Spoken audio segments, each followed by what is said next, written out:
ಸಮಸ್ತ ಕನ್ನಡಿಗರಿಗೆ ನಮಸ್ಕಾರ. ಇದು ಬಣ್ಣದ ಲೋಕದ ಬೆಳಕಿನಲ್ಲಿ ಹೊಳಿಯೋ ಸ್ಟಾರ್ಗಳ ಸಿನಿ ಸುದ್ದಿ. ಈ ಎಪಿಸೋಡ್ ನಲ್ಲಿ ಕೆಲವು ಇಂಟ್ರೆಸ್ಟಿಂಗ್ ಸಿನಿಮಾ ಸುದ್ದಿಗಳನ್ನ ತಗೊಂಡ್ ಬಂದಿದ್ದೀನಿ. ಕೊನೆ ತನಕ ನೋಡೋದನ್ನ ಮರಿಬೇಡಿ. ನೀವು ನೋಡ್ತಾ ಇದ್ದೀರಾ ಬಿಪಿ ನ್ಯೂಸ್ ಕನ್ನಡ. ನಾನು ಭುವನ. ಆಸ್ಕರ್ ವಿಜೇತ ಎಆರ್ ರೆಹಮಾನ್ ಬಾಲಿವುಡ್ನಲ್ಲಿ ಧರ್ಮದ ಕಾರಣಕ್ಕೆ ತಮಗೆ ಆಫರ್ಗಳು ಸಿಗ್ತಾ ಇಲ್ಲ ಎಂದು ನೀಡಿರುವ ಹೇಳಿಕೆ ಭಾರಿ ಚರ್ಚೆಗೆ ಕಾರಣವಾಗಿದೆ. ಕಳೆದ 8 ವರ್ಷಗಳಿಂದ ಹಿಂದೆ ಚಿತ್ರರಂಗದಲ್ಲಿ ಅವಕಾಶಗಳು ಬಂದಿಲ್ಲ ಎಂದಿರುವುದು ರೆಹಮಾನ್ ಸೃಜನಾತ್ಮಕವಲ್ಲದ ನಿರ್ಧಾರಗಳನ್ನ ಕೈಗೊಳ್ತಾರೆ ಅಂತ ಎಂದಿದ್ದಾರೆ.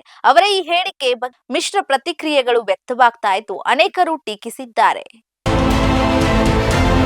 ಬಹುಮುಖ ಪ್ರತಿಭೆಯ ನಟ ಮತ್ತು ನಿರ್ದೇಶಕ ಆಕ್ಷನ್ ಕಿಂಗ್ ಅರ್ಜುನ್ ತಮ್ಮ ಮುಂಬರುವ ಚಿತ್ರ ಸೀತಾ ಪಯಣಂ ಅನ್ನ ನಿರ್ದೇಶನ ಮಾಡ್ತಿದ್ದಾರೆ. ಈ film Shriram films international banner ಅಡಿಯಲ್ಲಿ ಈ ಚಿತ್ರ ನಿರ್ಮಾಣವಾಗ್ತಿದೆ. ಈ ಚಿತ್ರದಲ್ಲಿ ಆಕ್ಷನ್ ಕಿಂಗ್ ಅರ್ಜುನ್ ಪುತ್ರಿ ಐಶ್ವರ್ಯ ಅರ್ಜುನ್ ನಾಯಕಿಯಾಗಿ ಪಾದಾರ್ಪಣೆ ಮಾಡಲಿದ್ದಾರೆ. ಈ ಚಿತ್ರದಲ್ಲಿ ನಿರಂಜನ್, ಸತ್ಯರಾಜ್, ಪ್ರಕಾಶ್ ರಾಜ್, ಕೋವೈ ಸರಳಾ ಮತ್ತು ಇತರ ಪ್ರಮುಖ ಪಾತ್ರಗಳಲ್ಲಿ ನಟಿಸಿದ್ದಾರೆ. ಆಕ್ಷನ್ ಕಿಂಗ್ ಅರ್ಜುನ್ ಕೂಡ ವಿಶೇಷ ಪಾತ್ರದಲ್ಲಿ ನಟಿಸಿದ್ದಾರೆ. ಸೋದರ ಅಳಿಯ ಆಕ್ಷನ್ ಪ್ರಿನ್ಸ್ ಧ್ರುವ ಸರ್ಜಾ ಮತ್ತೊಂದು ವಿಶೇಷ ಪಾತ್ರದಲ್ಲಿ ನಟಿಸ್ತಾ ಇದ್ದಾರೆ. ಆಂಥೋನಿ ವರ್ಗೀಸ್ ಕಟಾಳನ್ ಚಿತ್ರದ ಟೀಸರ್ ರಿಲೀಸ್ ಆಗಿದೆ. ಕೊಚ್ಚಿಯ ವಿನಿತಾ ಚಿತ್ರಮಂದಿರದಲ್ಲಿ ನಡೆದಂತಹ ಕಾರ್ಯಕ್ರಮದಲ್ಲಿ ಅಭಿಮಾನಿಗಳು, ಮಾಧ್ಯಮಗಳು ಮತ್ತು ವಿಶೇಷ ಅತಿಥಿಗಳ ಸಮ್ಮುಖದಲ್ಲಿ ಈ ಹೈ ಆಕ್ಷನ್ ಚಿತ್ರದ ಪ್ರೋಮೋವನ್ನ ಬಿಡುಗಡೆ ಮಾಡಲಾಯಿತು.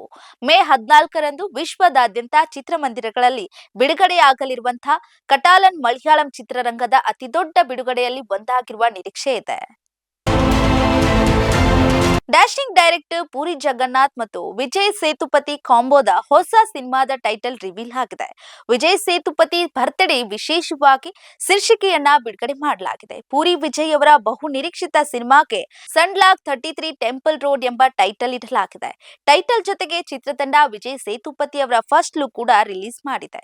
ಕೈಯಲ್ಲಿ ರಕ್ತ ಸಿಕ್ಕ ಕತ್ತಿಯನ್ನ ಹಿಡಿದು ಹರಿದ ಬಟ್ಟೆ ತೊಟ್ಟು ಹೊಸ ಅವತಾರದಲ್ಲಿ ವಿಜಯ್ ಸೇತುಪತಿ ಕಾಣಿಸಿಕೊಂಡಿದ್ದಾರೆ. ಮಾಸ್ ಆಕ್ಷನ್ ಎಂಟರ್ಟೈನರ್ ಕಥಾಹಂದರ ಹೊಂದಿರುವ ಸಿನಿಮಾದಲ್ಲಿ ದೊಡ್ಡ ತಾರಾ ಬಳಗವಿದೆ. ತಮಿಳುನಾಡಿನ ಖ್ಯಾತ ಚಿತ್ರನಟ ರಾಜಕಾರಣಿ ವಿಜಯ್ ಅಭಿನಯದ ತಮಿಳು ಚಿತ್ರ ಜನನಾಯಕನ್ ನಿರ್ಮಾಪಕರು ಸಲ್ಲಿಸಿದ ಅರ್ಜಿಯನ್ನ ವಿಚಾರಣೆ ನಡೆಸಲು ಸುಪ್ರೀಂ ಕೋರ್ಟ್ ನಿರಾಕರಿಸಿದೆ. ಚಿತ್ರಕ್ಕೆ ಸೆನ್ಸಾರ್ ಮಂಡಳಿಗೆ ಅನುಮತಿ ನೀಡುವಂತೆ ಏಕಸದಸ್ಯ ನ್ಯಾಯಾಧೀಶರ ನಿರ್ದೇಶನಕ್ಕೆ ತಡೆ ನೀಡಿದಂತಹ ಮದ್ರಾಸ್ ಹೈಕೋರ್ಟ್ ಮಧ್ಯಂತರ ಆದೇಶವನ್ನ ಪ್ರಶ್ನಿಸಿ ಸಲ್ಲಿಸಲಾಗಿದ್ದಂತ ಅರ್ಜಿ ವಿಚಾರಣೆ ಸಂದರ್ಭದಲ್ಲಿ ಸುಪ್ರೀಂ ಕೋರ್ಟ್ ಸಮಸ್ಯೆಯನ್ನ ಹೈಕೋರ್ಟ್ನಲ್ಲೇ ಪರಿಹರಿಸಿಕೊಳ್ಳುವಂತೆ ಸಲಹೆಯನ್ನ ನೀಡಿ ಅರ್ಜಿಯನ್ನ ವಜಾಗೊಳಿಸಿದೆ. ಶಿವರಾಜ್ ಕುಮಾರ್ ಅಭಿನಯದ ಡ್ಯಾಡ್ ಚಿತ್ರೀಕರಣ ಬಹುತೇಕ ಮುಗಿದಿದೆ. ಸಂಕ್ರಾಂತಿ ಹಬ್ಬದ ಪ್ರಯುಕ್ತ ಶಿವರಾಜ್ ಕುಮಾರ್ ಅವರ ಕ್ಯಾರೆಕ್ಟರ್ ಇಂಟ್ರೊಡಕ್ಷನ್ ಟೀಸರ್ ಬಿಡುಗಡೆಯಾಗಿದೆ. ಮಾಸ್ ಹೀರೋ ಶಿವಣ್ಣ ಈ ಚಿತ್ರದಲ್ಲಿ ಸಖತ್ ಕ್ಲಾಸ್ ಆಗಿ ಕಾಣಿಸಿಕೊಂಡಿದ್ದಾರೆ.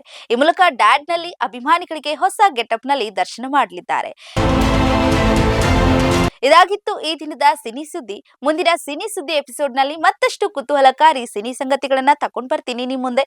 ಅಲ್ಲಿವರೆಗೂ ನೋಡ್ತಾ ಇರಿ ಬಿಪಿ ನ್ಯೂಸ್ ಕನ್ನಡ. ಇದು ಕನ್ನಡಿಗರ ಪ್ರತಿಧ್ವನಿ.